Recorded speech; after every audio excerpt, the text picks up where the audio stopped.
man walks up to a palace gate dressed like a beggar. Torn cloak, dirty feet. Nobody recognizes him, not the servants who grew up in his house, not the men occupying it, eating his food, courting his wife. Lying in a heap of manure by the gate, half-starved, crawling with vermin, is an old dog.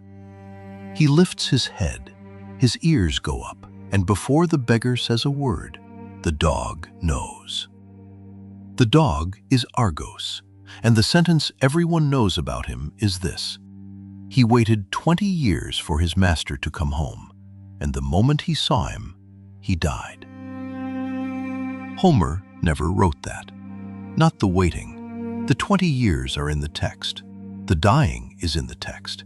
The waiting was added somewhere between then and now, and classical scholars have spent the last 2 decades trying to take it back out. So this is a video about a dog. It is also about how a detail that isn't in a source becomes a fact anyway, gets repeated for centuries, and turns out to be almost impossible to remove. Let's get into it.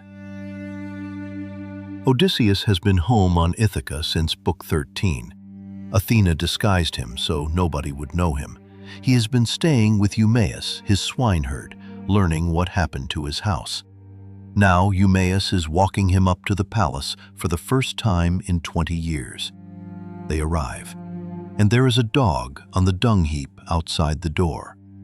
Homer gives the dog's history in about 6 lines, and it is not the history most people assume.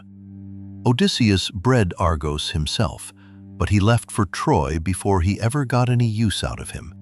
The hunting was done by other men later. Young men took the dog out after wild goats and deer and hares, not Odysseus. Odysseus raised a puppy and left. The dog lies there, described with a Greek word that translates as either neglected or unwelcome, and which one commentator glosses as missed by nobody. He notices Odysseus. He wags his tail and drops his ears, and Homer states that he no longer has the strength to move any closer. Odysseus turns his head and wipes away a tear. Then he asks Eumaeus a question. Not whose dog is that? He asks whether the animal was ever any good, or whether it is just one of those dogs rich men keep at the table for show. Eumaeus answers that if you had seen him when Odysseus left for Troy, you would have been amazed at his speed and his strength, that nothing he started in the deep woods ever escaped him, and that he was keen at tracking too. Then Eumaeus walks inside, and Homer gives the dog 2 lines. Black death took him as soon as he had seen Odysseus in the 20th year. Under 40 lines total. Then the plot moves on, and Argos is never mentioned again in the poem. Those 2 lines carry the entire problem, and reading them takes one small piece of Greek grammar. The critical word is a participle. In English, it comes out as having seen, and in Greek, that construction does one of 2 jobs. It can be temporal, as soon as he had seen Odysseus, or it can be causal, because he had seen Odysseus. That is the entire range. Neither one says he was waiting. Magnus Frisch, a classicist at Marburg University, went through this line in 2017 and put it plainly. The phrase does not suggest that Argos had been waiting 20 years for Odysseus so that he could see him before dying. It says the death happened right after the seeing, or because of it. Nothing about intent, nothing about holding on. The waiting is an addition, and the person who put it in print can be named. A scholar called Thomas Schmitz asserted it in 1994. Frisch and another classicist, Adolf Kuhnken, both reject it as unsupported by the text. Which means the most famous fact about the most famous dog in literature is a reading someone inserted, and other scholars have been trying to get it out of circulation ever since. Once the pulling starts, more comes loose. Frisch does something in his article worth flagging because it is the opposite of how most writing about this scene works. He lists things scholars have claimed about Argos that are simply not in the text. That Argos was Odysseus's favorite hunting dog, not in the text. Homer says a dog of Odysseus, which, if anything, implies there were others. That Argos died of a heart attack from the excitement, described as plausible but speculative. That Argos had been waiting to die until he saw his master. No evidence.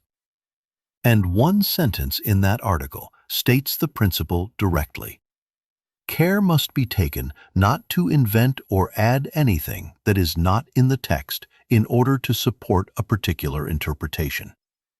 That is a classicist in 2017 telling other classicists to stop making things up about a dog.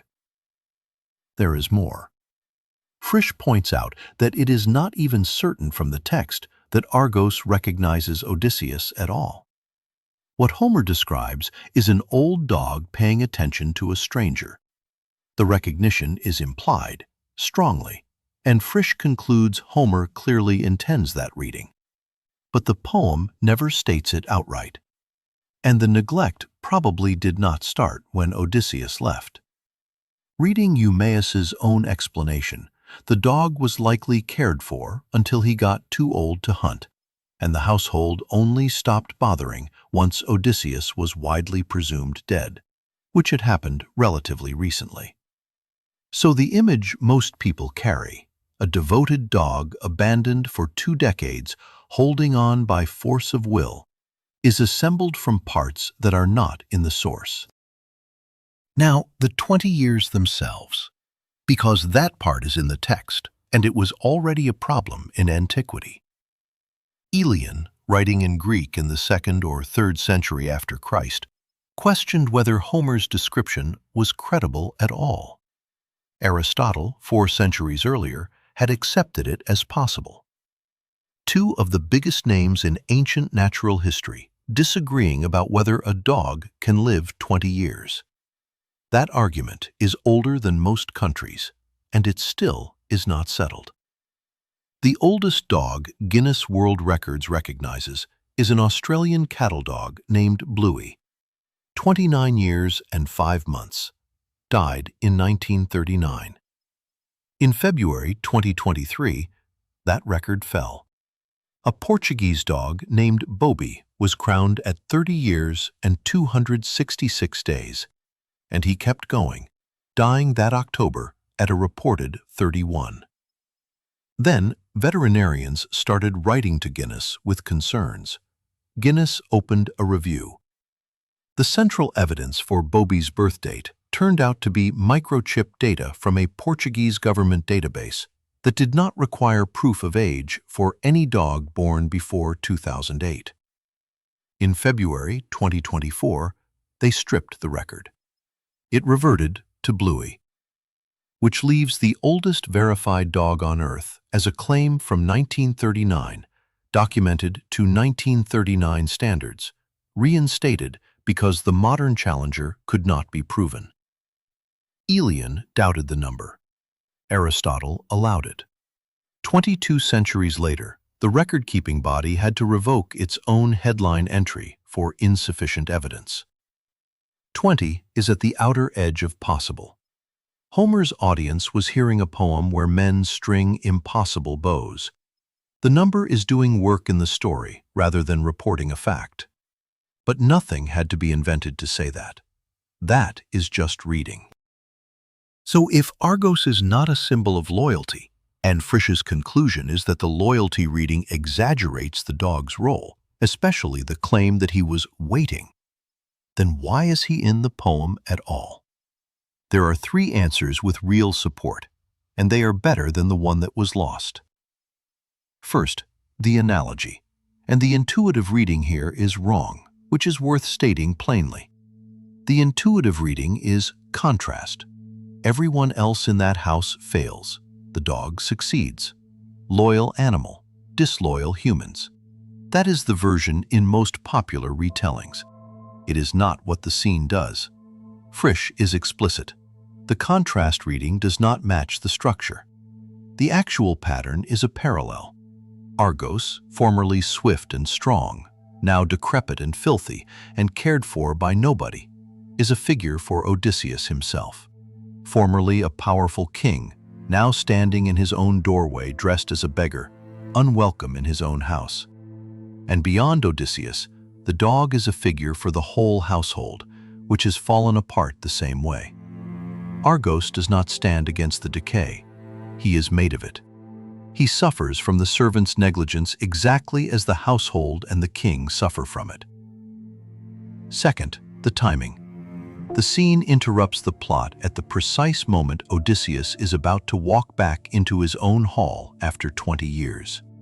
Scholars call this a retarding moment, the pause that makes the next thing land harder. Joseph Rousseau, who wrote the standard commentary on these books, notes that this moment would otherwise pass without any special emphasis. The dog is how Homer marks it. Third, the dog is the only witness who cannot betray him. Consider the situation. Odysseus is in disguise because being recognized in that house gets him killed. Every recognition in the poem is a security problem. Later, when his old nurse finds the scar on his leg, she starts to cry out, and he has to grab her to keep her quiet. But Argos cannot talk. Kunken made this point in 2003. The recognition between Odysseus and his dog is harmless. Nobody watching would read a dying dog's attention as recognition, because Odysseus is presumed dead. To a bystander, it looks like the last twitch of an animal at the end. And if anyone noticed the man crying, that reads as a beggar feeling sorry for a wretched creature. It is the only recognition in the entire poem that can happen in the open, at the front door, in daylight, at zero cost. And it is the first one Odysseus gets that is not engineered. Telemachus recognized him earlier, in Book 16, but only because Athena physically transformed him on the spot. Every later recognition happens because Odysseus shows a scar, or answers a password about a bed, or names the trees in an orchard. Argos is the first to know without a god's help, and without being told. So, did Odysseus's dog wait 20 years? No, and not in the way a debunk usually works, because the number is not the false part. The number is right there in the Greek, and whether it is biologically possible has been argued since Aristotle. The waiting is the invention.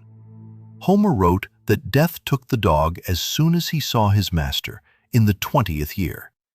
Somebody, much later, read as soon as and heard at last. That reading was satisfying enough to become the thing everyone knows, and it took a working classicist writing in a Lithuanian journal in 2017 to walk through the grammar and state, carefully, that this is not what the sentence says. The scene survives it. What is left is an old animal on a dung heap, who was bred by a man who left before ever hunting with him, who was let go once he stopped being useful, who is the mirror of a king reduced to begging at his own door, and who happens to be the one creature in Ithaca safe enough to be allowed to know the truth. Homer gave him 2 lines and never mentioned him again. Everything else was added later.